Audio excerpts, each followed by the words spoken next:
This is TLV1.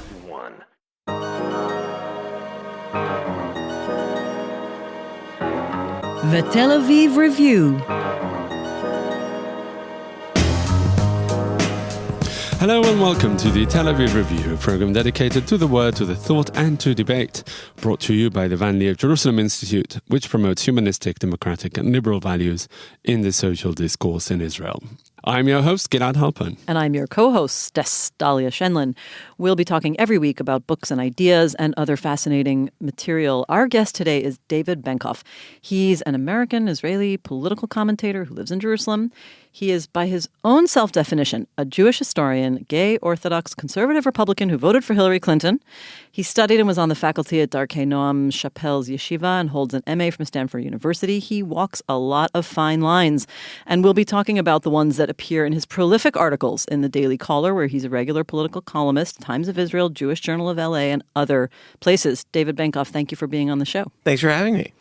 So where do we start? I'm thinking we start where all things start, and that is with Donald Trump. Where all things end. Start or end, right. You were very critical of him. Still, you have insisted that he's neither racist nor anti-Semitic. Proper disclosure, we were recently together on a panel in South Africa where you argued the latter, that he's not anti-Semitic. But that was before Charlottesville. After Charlottesville, you published a column entitled "It's Stupid to Call Trump a Racist," where you argued that, in fact, he's just a narcissist under siege. So I guess I have two questions about this. First, considering where things stand now, is that not just splitting hairs? The effect is the same. But the other question is, in your article, you argue that people who are critical of Trump and liberals should treat him in a different way, should sort of coddle him and say things, and I think you wrote, find anything at all that you can praise him for, help him end his sense of siege. Aren't you assuming that he operates under the normal sort of interactive action-reaction rules, but maybe that's just not who he is, and nothing will help him be better? I want to catch a word in there that you may have missed, which is I said he's not necessarily a racist. And I think that's an important distinction. He may be, and he certainly has done things in his life and said things with the Central Park seem to be racism and anti-Semitism are not the same thing. I have written that he's not anti-Semitic, but on race, I'd say he's not necessarily racist. But I do think that he is, at bottom, he is in favor of Trump. That's the only thing that he really cares about. In economic policy, his number one priority in economic policy is any building that has his name on it, right? So foreign policy, they bring him briefings. He won't read it unless it says Trump. So it's all about him. And when it comes to race, he is not going to stand up and on either side if he doesn't feel like people are celebrating him. And when the point of my piece is when you call him a racist and when he half apologizes and you don't accept the apology, you keep saying, yes, but you used to say, all that does is he looks around and he sees who's still praising him. And those aren't good people. So what you're saying is that Trump is innocuous at best, or perhaps irrelevant, because he can be manipulated or managed. No, I think he is malignant. He is malignant. I don't think he's innocuous at all. But if they just put, or his advisors just put the name Trump on the briefings, that satisfies him. Where is the damage? On things he doesn't care about, right? There are issues that he does, and mostly they're because he's taken a stand on them. So his wall, that he cares about that because it's become associated with his priorities, right? Whether China is manipulating currency or not, he didn't really care. And when his advisor said to him, dude, it's China, back off, he backed off. So you're saying he didn't really care about that, but it seems like after Charlottesville, what he really cared about was coming out in ways that were unambiguously in support of these neo-Nazi marchers. Do you still defend him as not an anti-Semite? I think Charlottesville was a turning point in his relationship with the media, with the public, and with the people who love him. For a long Which is not you, we should say. Right, which is not me. I condemn him. I don't hate him. But I hate some of the things that he's done to America. I hate Ted Cruz, but I don't hate Donald Trump. That's another conversation. Anyway, but I don't like any of the trends that have happened coming out of Charlottesville. But the anti-Semitism that they're doing, that he's not fighting, is different than the accused, the alleged anti-Semitism that was earlier that I think was invented as a way to take him down. And I'd like to take him down, but I'd like to do it based on his disdain for the Constitution and the way he treats reporters and the way he treats judges, et cetera, et cetera. Okay, but let's get back to that, though. Yeah, so please. what do you make of that? So let's put those two pieces together. You say he wasn't anti-Semitic in the way he was accused of before. Yes. Now he's done something that you say, gave succor somehow to these quite obviously anti-Semitic protesters. So how do we put those pieces together? What do you think of him now on that issue? He hasn't specifically talked about Jews. I don't know if he will or when he will. Those poor Jews that are in his administration, I don't know where they're at. I don't think they should resign, unlike many of the people that I work with.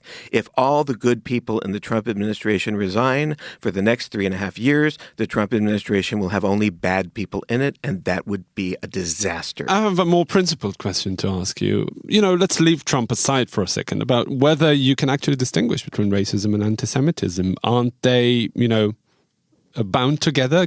You said that Trump is not necessarily a racist and you don't know whether he's anti-Semitic. Can you really be a racist and not be anti-Semitic, or vice versa? I don't know.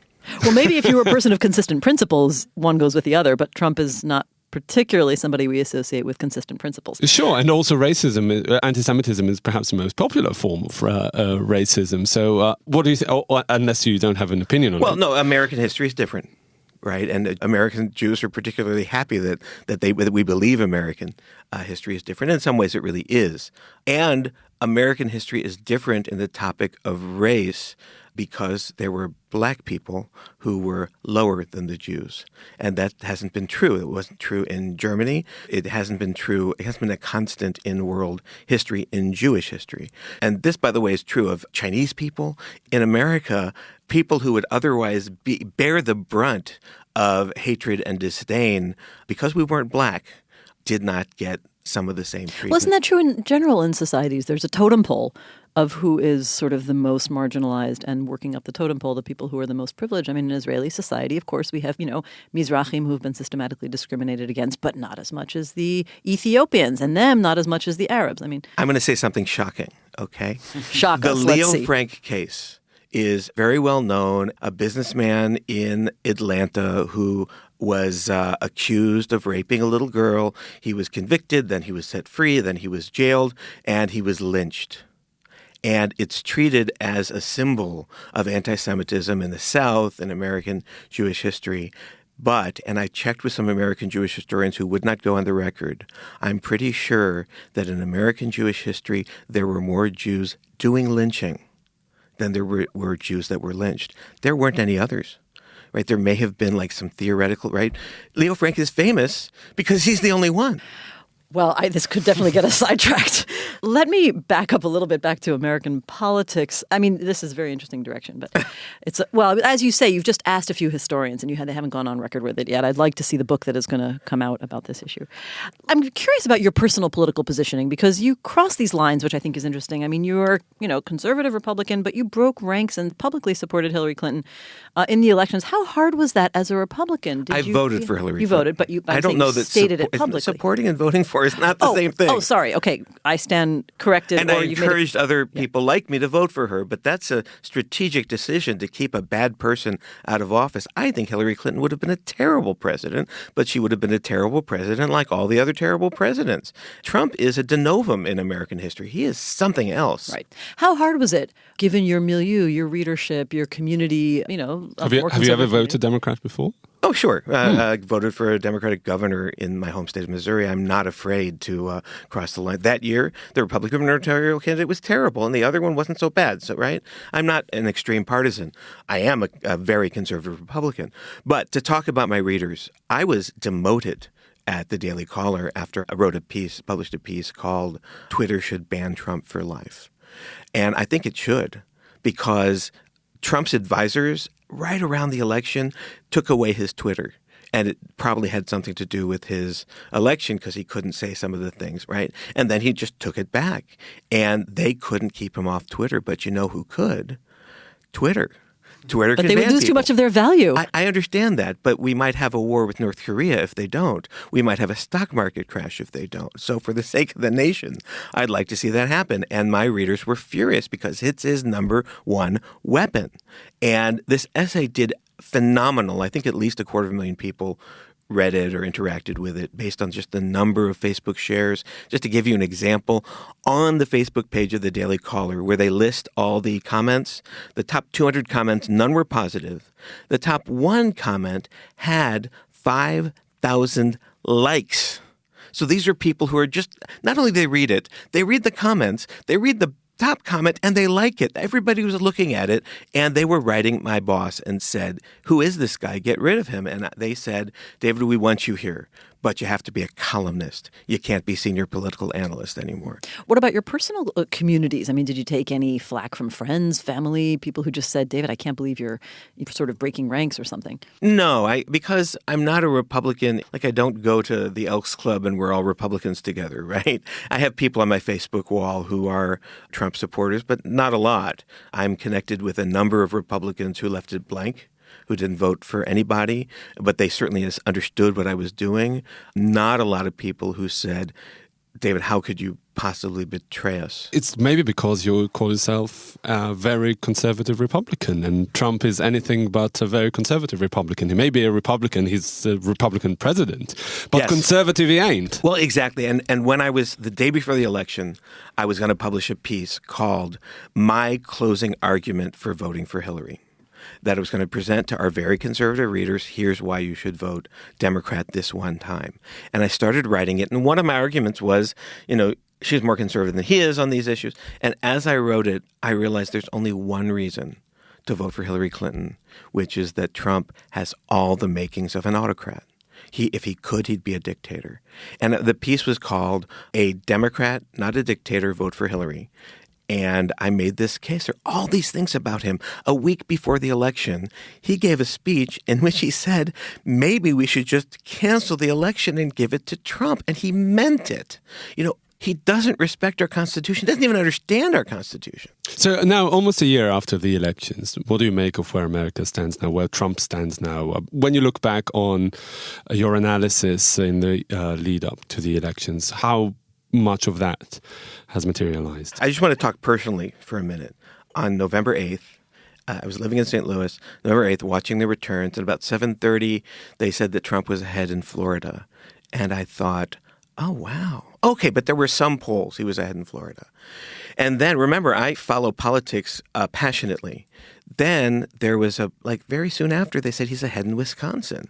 And for the first time... I remember those moments so well, and I will never forget them. For the first time all political season, I asked myself, what will I do if Donald Trump is elected president of the United States? I'm moving to Israel. There wasn't even a beat. I just... boom, right? So that was it. You're the first Trump refugee. No, my personal trainer, he came too. Personal trainer, right? Told me the story. Let's go to some of the other interesting American social issues now that you write about. And this is, in some ways, a media question. In a recent column, you titled the column, "Don't Let Gay Rights In Through the Back Door." But I would say that column is a little misleading because your conclusion, actually, is that there should be specific federal legislation protecting LGBTs from employment discrimination. But you argue why the existing civil rights legislation should not be interpreted in different ways. Which are we to believe, the headline or your conclusion? Well, the essay is not about why there should be a national civil rights law. And by the way, because the way gay activists have been using civil rights laws to infringe on religious liberty, unless I see a gay rights law that has very solid, tight religious liberty protections, not wide ones, but the ones that are in there are very tightly written, I'm not going to support them. And I said that in the piece. But what the gay community has been doing is it's been saying, okay, yes, the 1964 Civil Rights Act doesn't mention sexual orientation, but it mentions sex. And sexual orientation discrimination really is a kind of sex discrimination, and they made some arguments. There's actually a lesbian on the Equal Employment Opportunity Commission, and she's been pioneering this. And people are in favor of it because they like the result. Hey, we'll get gay rights throughout the country. But the process is more important than the results, especially in Trump's America. And Trump would love it. He would love it if there was precedent to just look at a law and say, well, I know it says A, and I know that everybody who voted for it wanted A when they voted for it, but I'm going to believe that it's B. And if you disagree, go find a judge, probably who I appointed, find a judge who's going to strike down my interpretation. It's very dangerous. Is that really your concern, or were you an originalist before this too? Well, I do believe that the Constitution should be interpreted based on what it says and what it meant. But originalism is a different conversation regarding the Constitution. I understand and respect people, even conservatives like Anthony Kennedy, who will do non-originalist interpretations. I get that. But on legislation, on laws that are passed, to just say, well, the spirit of the times has changed. No, fine, with the Constitution, I get the evolving Constitution. I get that, that they didn't think about abortion at the time that they passed it, and I don't agree with that, but fine. But this piece of legislation from 20 years ago, and we're sure what it meant, 20, 40 years ago, we're sure what it meant at the time we passed the law. Congress has voted over and over on this, and it never passed. And you're going to just interpret it out of existence? But you realize that the readers can easily interpret that as you basically arguing against a current and possible and feasible and realistic step to advance protections for LGBTs in the workplace. Absolutely, because I think process is more important than results. And in the Trump era, it is urgent that when it comes to constitutional process and the way that we make laws and pass laws, he would write them himself. If he could, he would just say, you know what? We're closing the borders to this category or that category.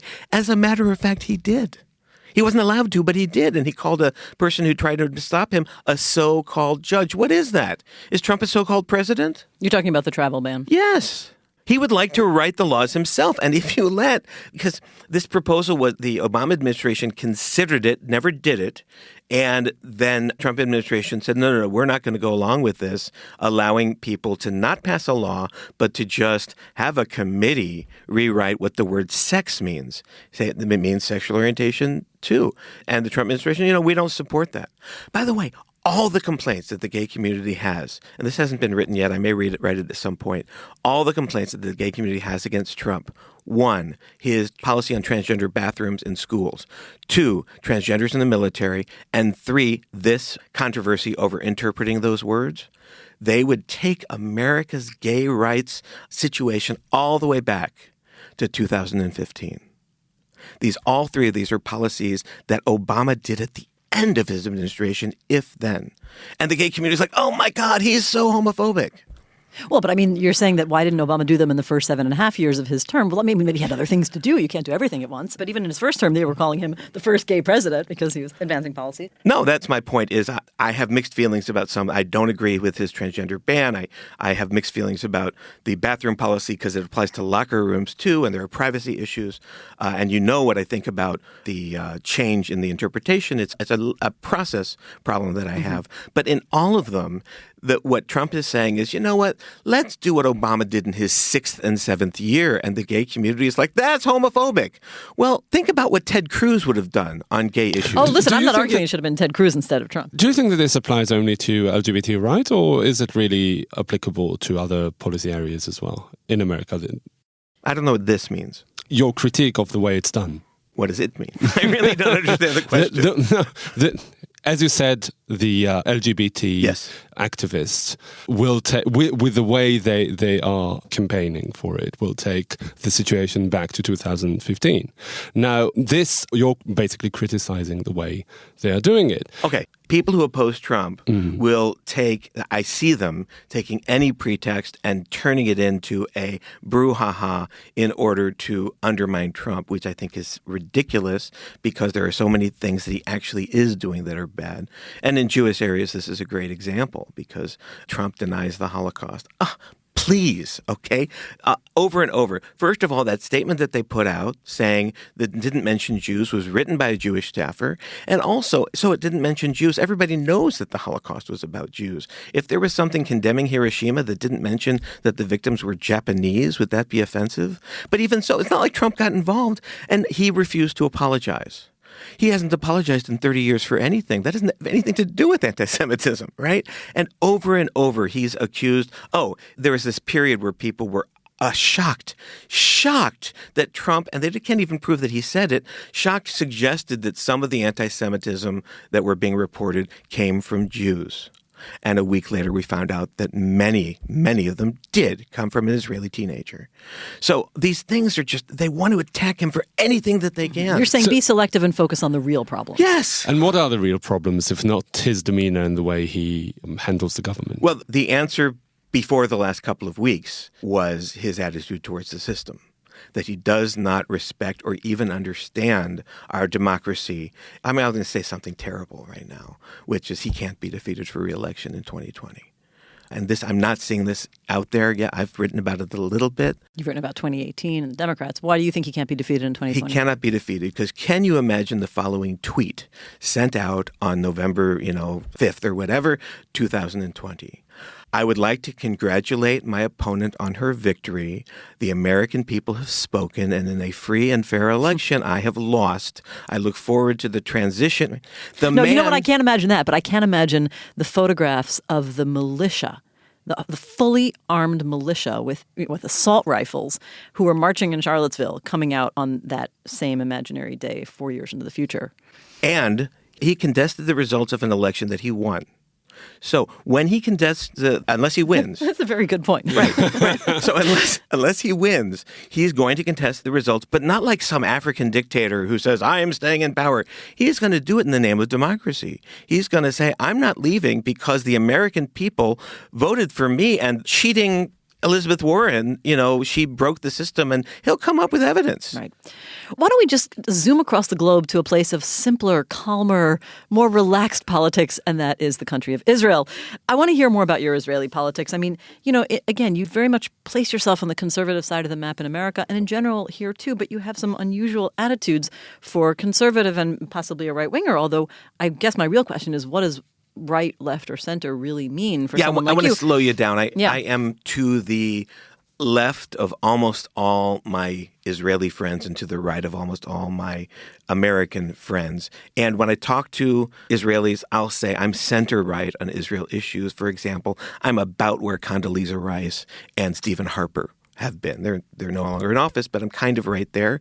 And my friends who live in the settlements call me a lefty because of that. And okay, I guess when you're extreme right, that makes me a lefty. But no, I'm right where those are. And they even say, oh, Stephen Harper. Well, yeah, but he supports a Palestinian state. So in what way do you even see yourself, in what way do you consider yourself more towards the right, center-right, as you put it, on Israeli-Palestinian affairs? Okay. You support a Palestinian state. You've written an essay in Times of Israel. I think I said Israeli politics. Maybe I said Israeli-Palestinian. Oh, no, Israeli politics. But let's say, Okay. you've written an essay in Times of Israel where you argue for why Israel needs to acknowledge the very accurate history of Palestinian refugees that you wrote, and why Israel needs to acknowledge some form of compensation, even allow some refugees to come back, not just a token number, you wrote, why there is a Palestinian state. You support a two-state solution, I guess, because you've talked about that. So what actually makes you center-right in Israeli politics? That actually places you further to the left than most of the Israeli like left. 80% of Israel. Okay, my piece about the right of return, I actually had my historian's hat on.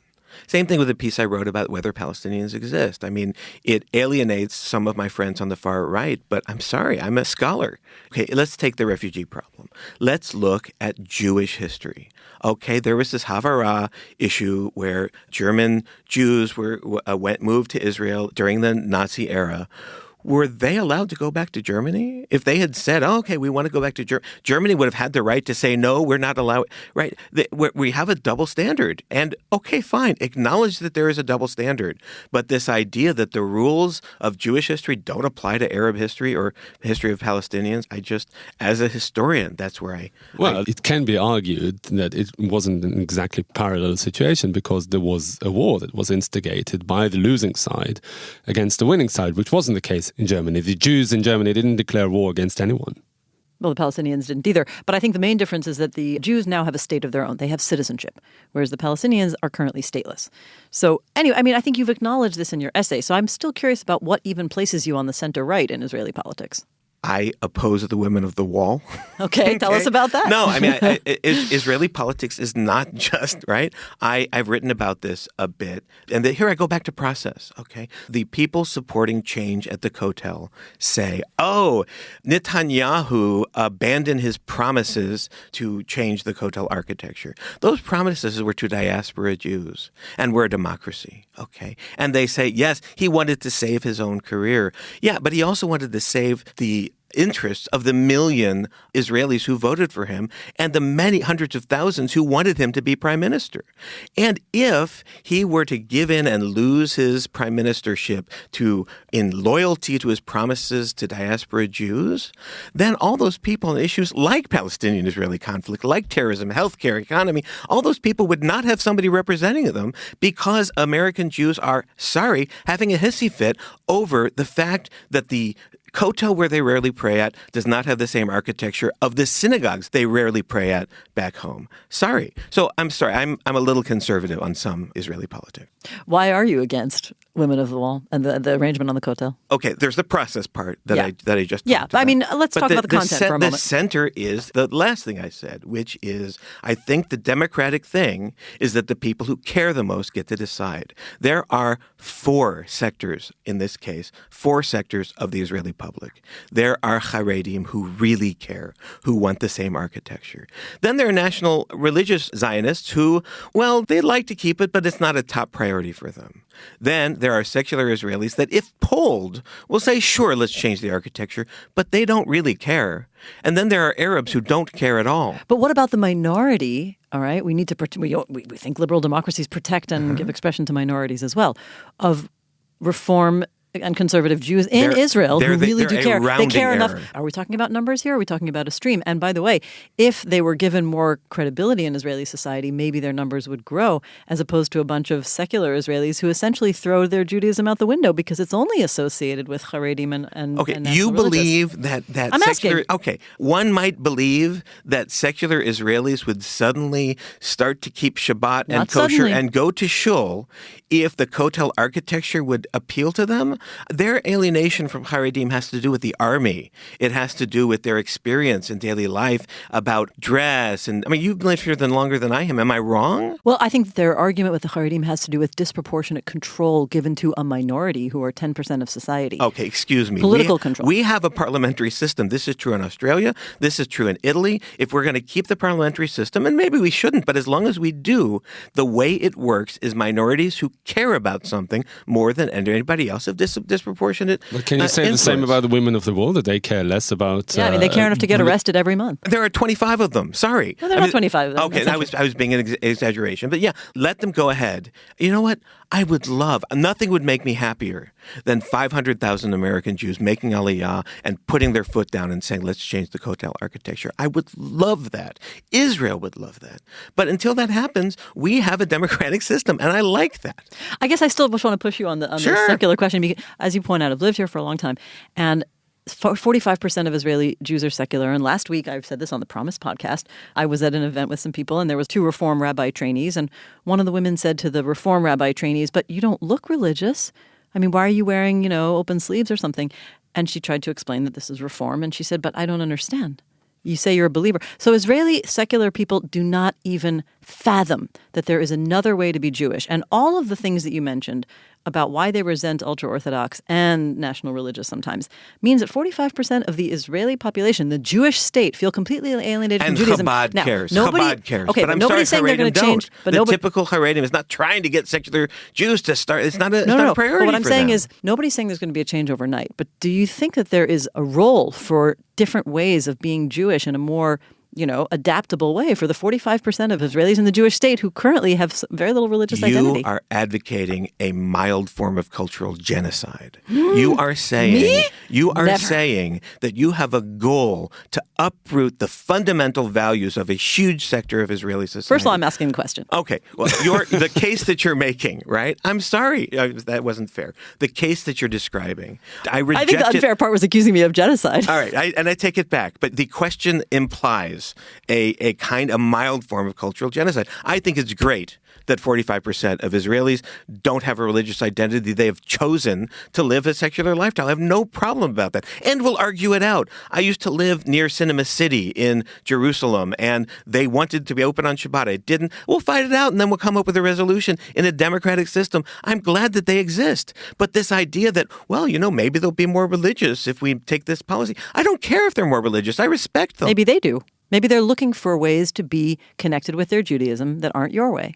Right. If I saw evidence of that, I'd be happy to have that conversation. Okay, well, we'll get back to this when we have evidence of it. No, it's just, okay. I wanted to ask another question, but we can. Do you accept that I'm center right? I certainly accept your center right credentials. When you look at the broad spectrum. Sure. All right. Okay. No, I'm not challenging your identity. I'm curious about how you define it. In fact, we didn't talk about really, one of the other interesting things. You're another one of the fine lines of your identity is being a voice in some ways weighing in on gay issues as an Orthodox Jew.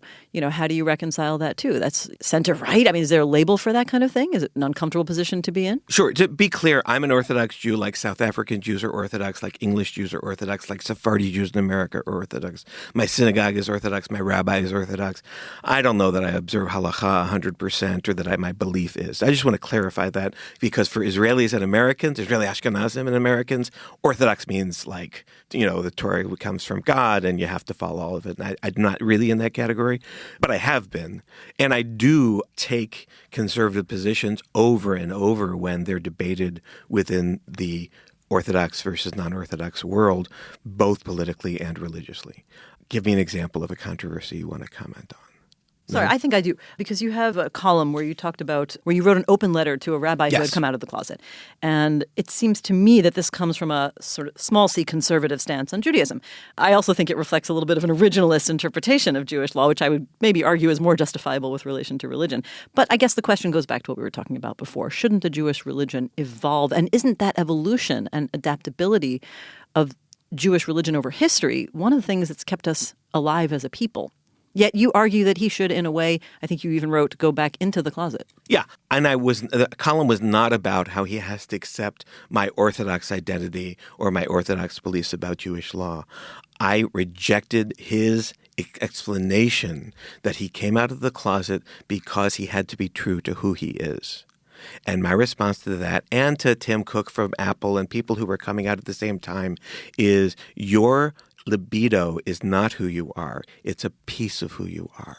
Your politics is who you are. Your family is who you are. Your synagogue is who you are. Your religious beliefs are who you are. Your political orientation, where you live, is who you are. All these things are who you are. And the idea that, no, the most important thing is who you want to sleep with and who you want to love and who you want to make a life with, I don't accept that that's it.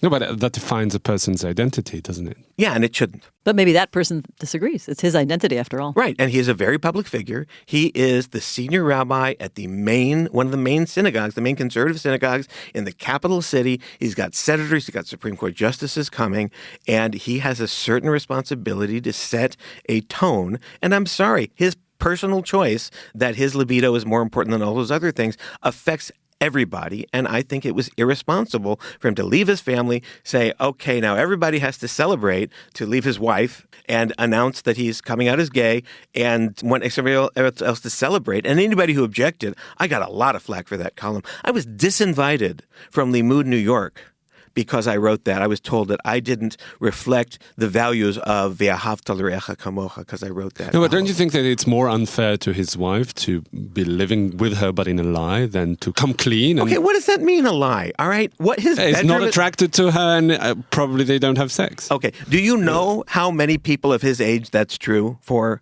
Like a lot. And by the way, a lie, let's go with the lie, okay? Heterosexual men. How many heterosexual men, if they could have their specific sexual preferences, they would have two wives? A lot of them. But I'm sorry, you have to view your libido, your particular sexual desires and needs are not the only thing in life. Yeah, I thought that was one of the more convincing lines in that article where you said, would the community be so supportive of his personal example if he'd said, I'm leaving my wife for a 28-year-old secretary or something? By the way, I shouldn't have written that. I should have said ophthalmologist. Because I think it was sexist. It was a sexist line. No, but I think it was important that you wrote it because you put it in terms of a very, very, familiar stereotype. And your point was that we wouldn't be so celebratory if this guy was turning himself into a cliche of an annoying stereotype that unfortunately is, repeated all the time. So it's actually important, I think, that you made that point. So I'm picking and choosing the things that I can find. Listen, this has been a very interesting conversation. I think we have a lot more to talk about, but we'll have to leave it at agreeing to agree and disagree on a lot of things. Thanks for having me.